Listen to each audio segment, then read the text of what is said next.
Vivian Ashford tore Clara Bennett's emerald dress in front of 200 donors, then smiled as if humiliation were part of the evening's entertainment. Clara did not scream. She held the torn fabric at her waist and looked toward the exit. Then Matteo Bellarosa stepped between her and the ballroom doors. His voice was quiet enough to make the room lean in.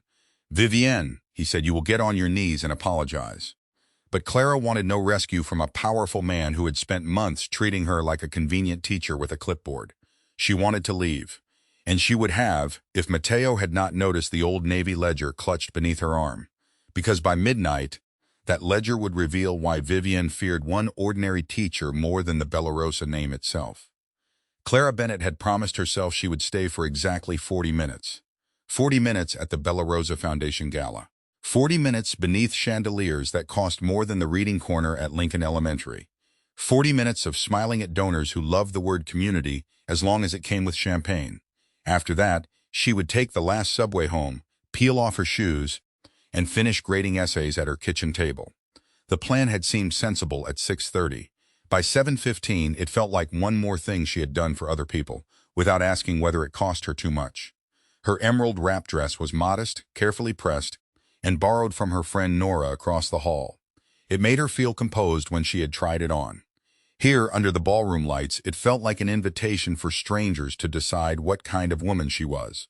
Clara kept one hand around her water glass and the other around a navy ledger tucked beneath her arm. The ledger was old enough that the corners had softened. It held 12 years of handwriting, delivery dates, allergy notes, bus routes, parent signatures, and grocery vouchers.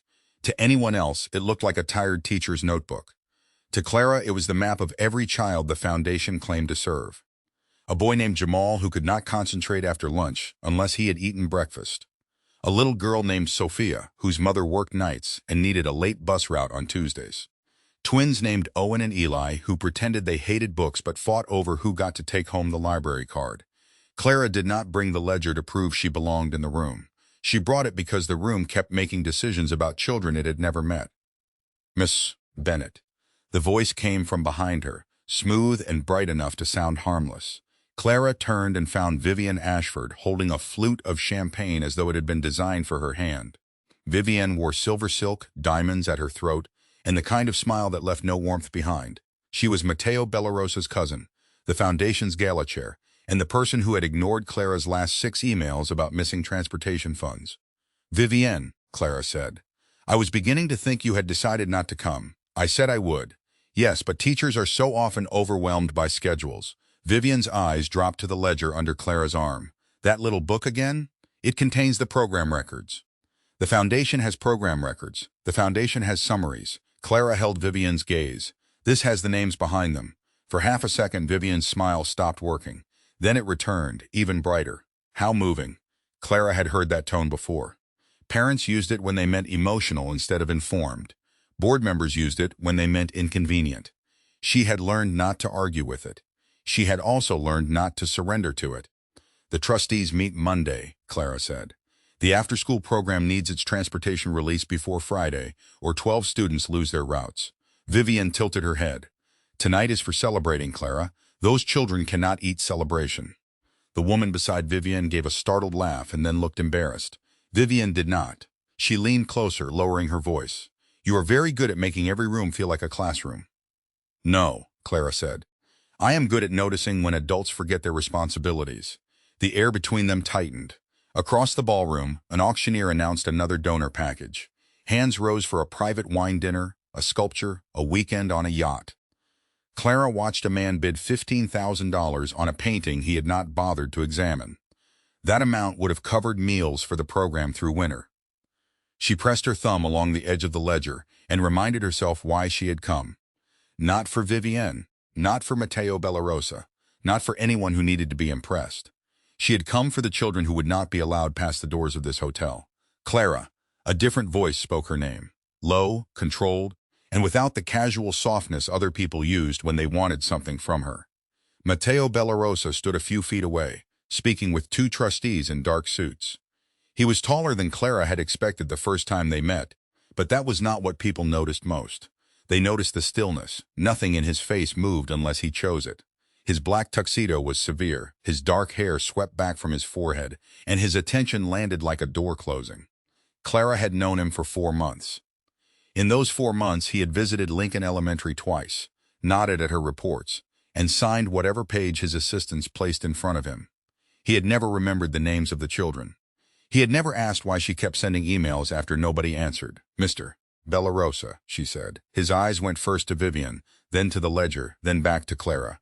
"Is there a problem?" Vivian laughed lightly. "Not at all. Miss Bennett is simply worried about bus passes." 12 children will lose transportation Friday, Clara said. Mateo did not look away from her. "Why was I not told?" Vivian answered before Clara could. "You were told. It is an administrative delay, nothing more."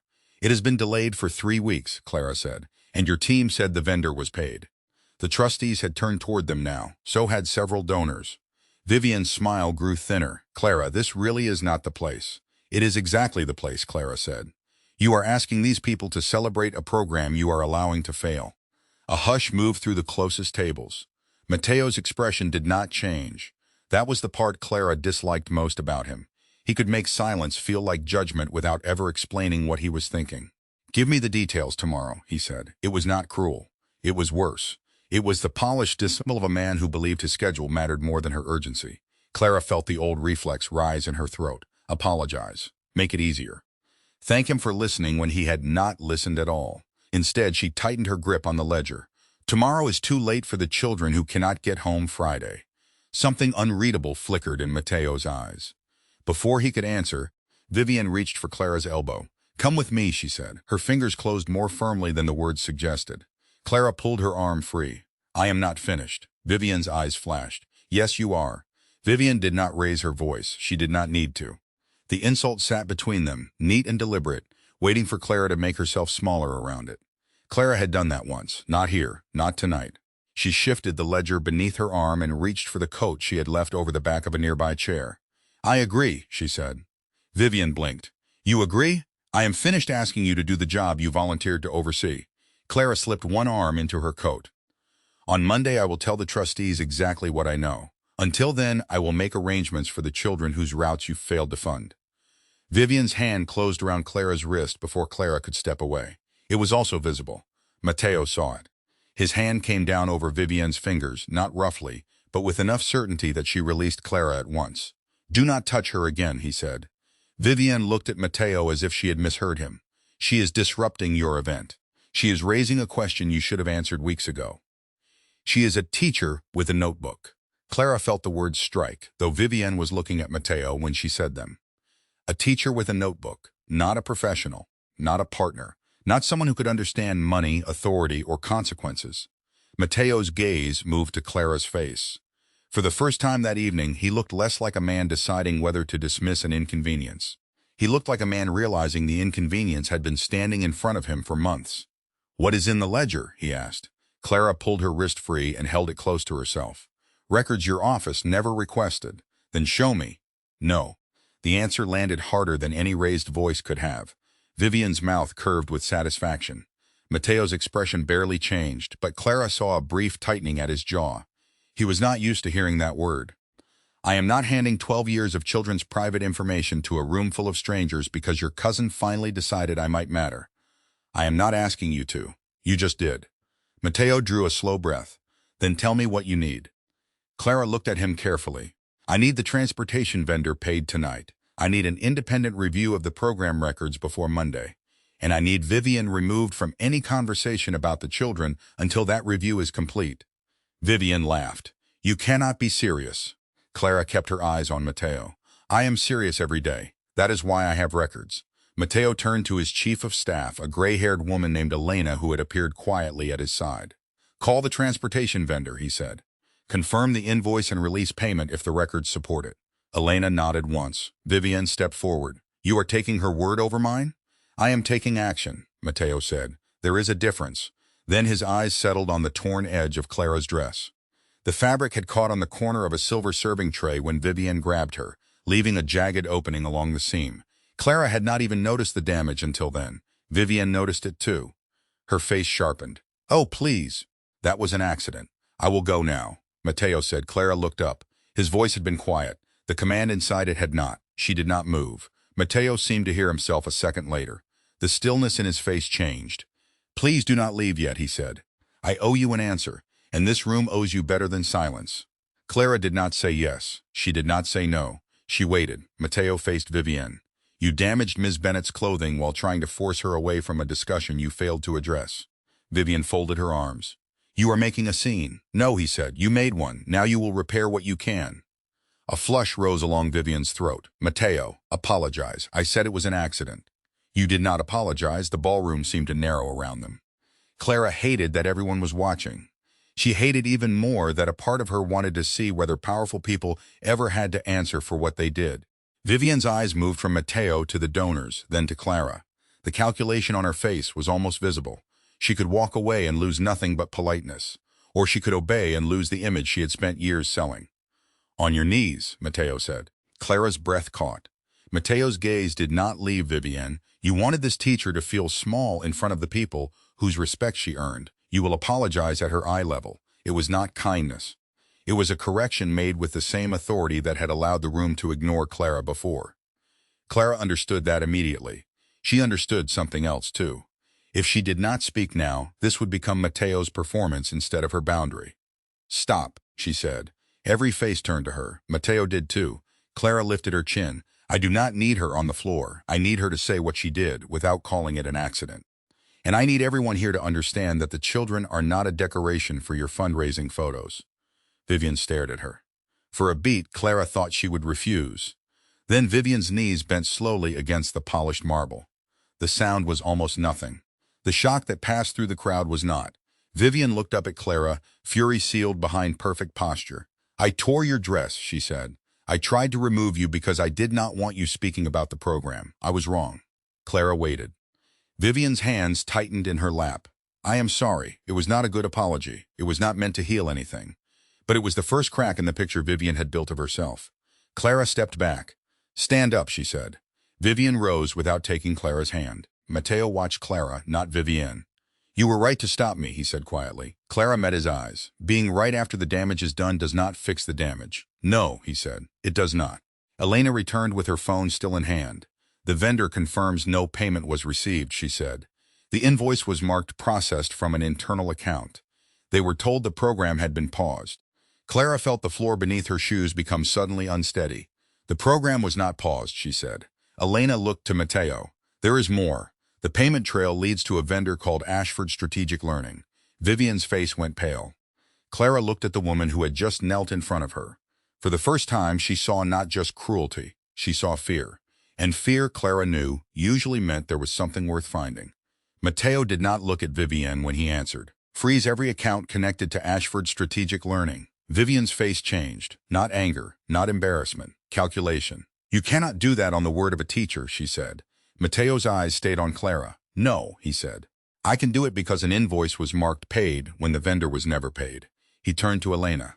"Preserve the records. No one leaves with a phone, laptop, or paper connected to the foundation until council arrives." A ripple of discomfort passed through the donors. The gala had been designed to make power look beautiful. Now it looked nervous. Vivienne stepped closer to Mateo.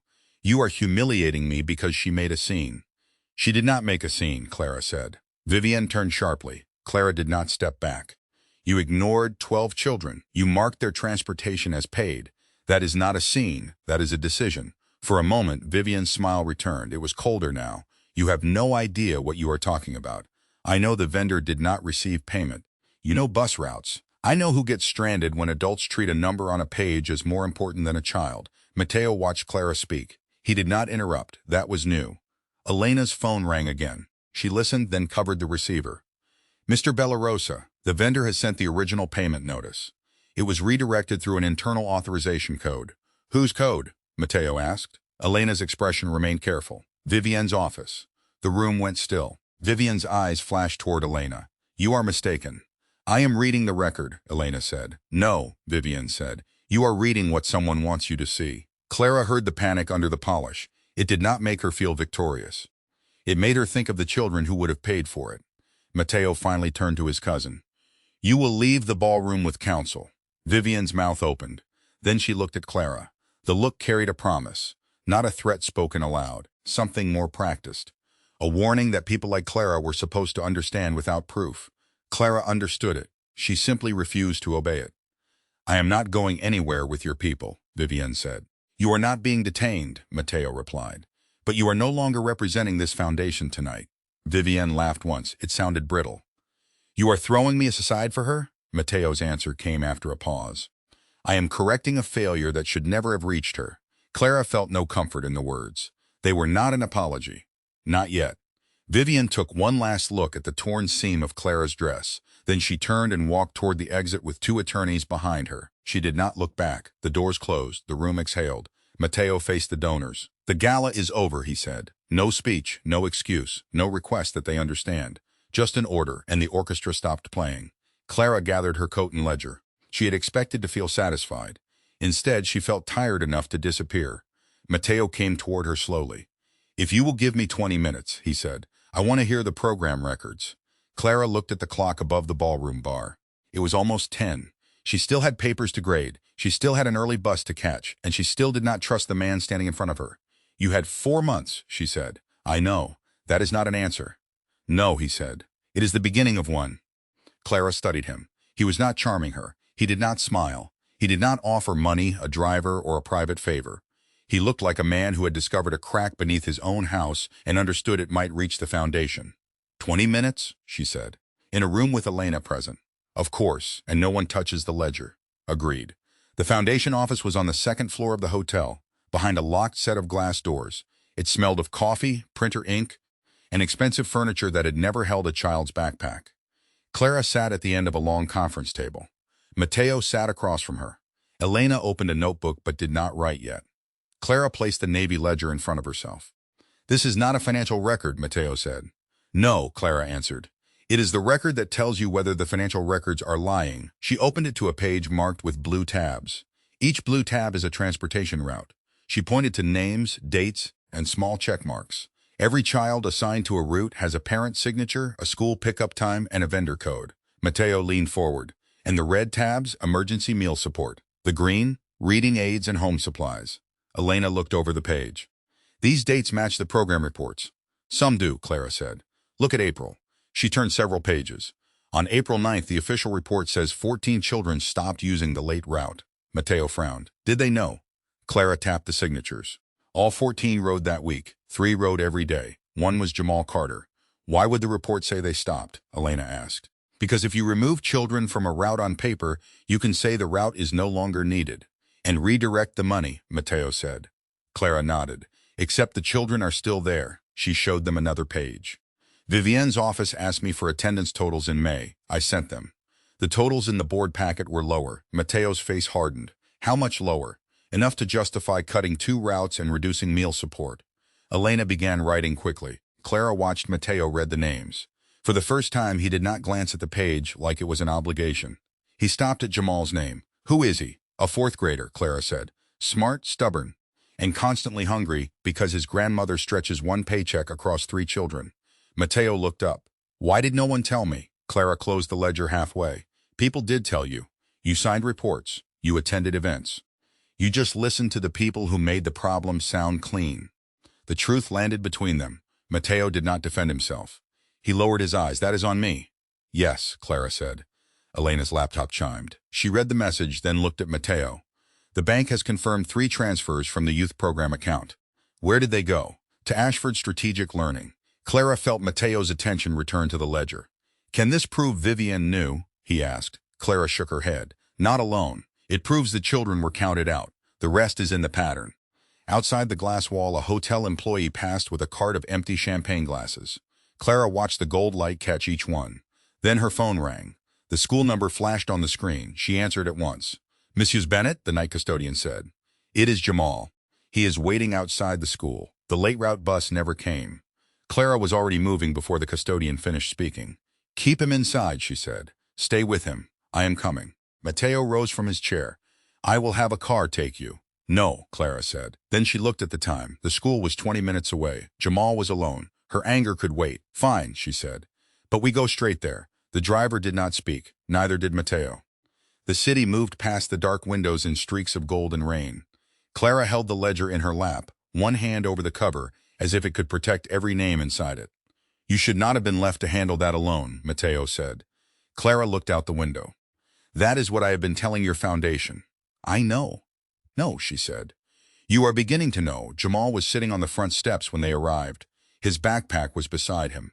The custodian stood under the awning with an umbrella. Jamal looked up when Clara called his name. His face tried to be brave. That was the worst part. Children often tried to make adults feel less guilty. "The bus didn't come," he said.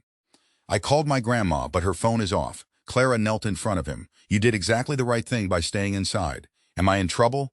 "No, sweetheart, you are not in trouble." Matteo stood a few steps away. He did not touch Jamal. He did not make promises he could not explain. He simply asked, "What is your grandmother's address?" Jamal gave it to Clara. Matteo called Elena. Within minutes, a verified family contact number was found, and Jamal's grandmother answered from the hospital waiting room. She had left her phone charging while sitting with Jamal's uncle. She was frightened, apologetic, and nearly in tears. Clara told her Jamal was safe. Matteo arranged a licensed car to take them both home. Clara gave the driver Jamal's emergency card herself. She did not hand that responsibility to Matteo. When the car pulled away, Jamal waved through the back window. Then the street became quiet. Matteo stood beside Clara beneath the school awning. "This is what they meant when they said the program was paused," he said. Clara nodded. "They did not pause a budget line. They paused children's lives." Matteo's jaw tightened. "I will restore every route before morning." "Good," Clara said. "But do not say it to me. Say it to the parents at the trustee meeting." The next morning, Elena arrived at Lincoln Elementary with 2 auditors and a sealed box of records. Vivian's office had been searched under Foundation authority. The auditors found duplicated invoices, altered attendance reports, and donor letters that had never been sent. But none of it was enough by itself. Vivian's attorney claimed that the transactions were a legitimate consulting agreement. The board wanted a clean explanation. Something simple enough to believe. Something harder than suspicion. Clara gave them the ledger. Not the original. She kept the original in her own locked classroom cabinet. Instead, she gave Elena certified copies of the pages that mattered. The red tabs, the blue tabs, the parent signatures. The dates where buses supposedly stopped running while children were still signing in at school. "The fraud is not only in the missing money," Clara explained. "It is in the false story they told about who needed help." Elena looked at the rows of names. "Can you explain this to the trustees?" Clara did not answer immediately. She thought of Vivian kneeling on marble. She thought of Matteo finally listening after the damage had already begun. Then she thought of Jamal on the steps. "Yes," she said. "But I will not be used as a witness while everyone else pretends this was not their failure too." At noon, the school district called Clara. They offered her the leadership position she had interviewed for months earlier. Director of Family Learning Services, a real salary, a permanent office. A team of her own, no gala donors, no Bellarosa name, no Vivienne. She accepted the offer in principle. Then she wrote one condition into her reply. She would start after Monday's trustee meeting. That evening, Matteo came to Lincoln Elementary alone. He waited outside Clara's classroom until the last child had gone home. He did not enter until she nodded. The room was quiet except for the hum of the old heater. Her emerald dress was gone. She wore a soft blue cardigan, sensible shoes, and a pencil behind one ear. For the first time, he saw her where she was strongest, not beneath chandeliers, not under the gaze of donors, here. Among unfinished drawings, books with worn spines, and a bulletin board filled with names. "I heard you accepted the district position," Matteo said. "I did. You should take it." Clara looked up from the papers on her desk. "You are not going to ask me to stay? I have no right to ask you for anything." The words surprised both of them. Matteo stepped closer, then stopped at the other side of her desk. "I failed to see what you carried. I let people use my foundation to make themselves important while you kept children safe without recognition. That was my failure." Clara studied him. "An apology is not a power transfer." "No," he said, "it is not. I do not want a title with no authority. You will not get one. If I stand in front of that board Monday, I decide how the program is rebuilt. Yes. I choose the new transportation vendor. Yes. I see the budget before any gala committee does. Yes. And if the board votes against the children, I leave." Matteo did not hesitate. "Yes." Clara closed the folder on her desk. "You are agreeing very quickly. I have spent too long assuming my approval was the important thing in every room." His voice was low. "I am trying to stop." For a moment, neither of them spoke. Then Clara nodded once. "Monday," she said, "I will tell them the truth." Matteo turned toward the door. Before he left, he looked back. "Clara, Yes, I will be in that room, but I will not speak over you. She watched him go. On her desk, beside the Navy ledger, her phone lit up with a message from Elena. Vivienne has requested to address the trustees first. Vivienne arrived at the trustee meeting dressed in white. She looked composed. She looked innocent. She had brought attorneys, a stack of polished reports, and an explanation prepared for every missing dollar. Her story was simple. The program had become inefficient. Attendance had declined. The foundation had moved funds into a mentoring initiative to create better outcomes. Clara Bennett, she said, had misunderstood records outside her professional experience. Clara sat at the end of the boardroom table with the Navy ledger in front of her. Matteo sat several seats away. He did not sit beside her. He did not speak first. He had promised her the room. Now he gave it to her. Vivienne held up a report. These are the official numbers. Clara opened her ledger. And these are the children you removed from them. She began with Jamal, then Sophia, then Owen and Eli. She read their names, their root dates, their parent signatures, and the days the official report claimed they had stopped receiving services. One by one, the clean numbers broke apart. The children had not disappeared. They had been erased on paper. Vivienne interrupted. This is emotional manipulation. No, Clara said. This is operational truth. She showed the board the transportation codes beside the parent signatures. Then Elena displayed the bank transfers from the youth fund into Ashford Strategic Learning. The dates matched the false attendance reductions. The company had no staff, no offices, no program materials, and no students. It existed only to receive money. Vivienne looked at Matteo. Say something. He did. Clara is presenting the evidence. Vivienne's face hardened. You are letting a teacher destroy this family. Clara closed the ledger. No. You tried to destroy a program because you thought the people inside it would never be invited into this room. The trustees voted to remove Vivienne from the foundation. The funds were recovered through an emergency court order. The transportation contract was restored that afternoon. The program remained open. Then Matteo stood. For years, this foundation praised compassion while asking Clara Bennett to carry its consequences alone. That ends today. He placed a new resolution before the board. Clara would receive an independent voting seat, full access to youth program budgets, authority to approve vendors, and veto power over any suspension affecting enrolled children. No gala committee could overrule her. No executive could hide a child behind a spreadsheet again. The trustees voted yes. Clara looked at the document for a long time. Then she signed it, not because Matteo asked, because the children needed someone who knew their names. 2 weeks later, Clara began her district leadership job. She kept her board seat at the foundation on her own terms. The late buses ran. The meal program expanded. The reading room got new shelves, new lamps, and new books chosen by the children themselves. One evening, Matteo waited outside her classroom with 2 coffees. He did not step inside. I was told you might be here late, he said. You were told correctly. I would like to take you to dinner. Clara smiled slightly. As a donor? No. As a man who is still learning how to listen, she considered him. Then she took 1 coffee from his hand. 1 dinner, she said. No decisions made for me. Agreed. No calling me when a crisis appears unless you have already called the people responsible. Agreed, and if I say no, Matteo met her eyes. Then no is the answer. Clara picked up her ledger and turned off the classroom lights. For the first time, Matteo did not walk ahead of her. He walked beside her.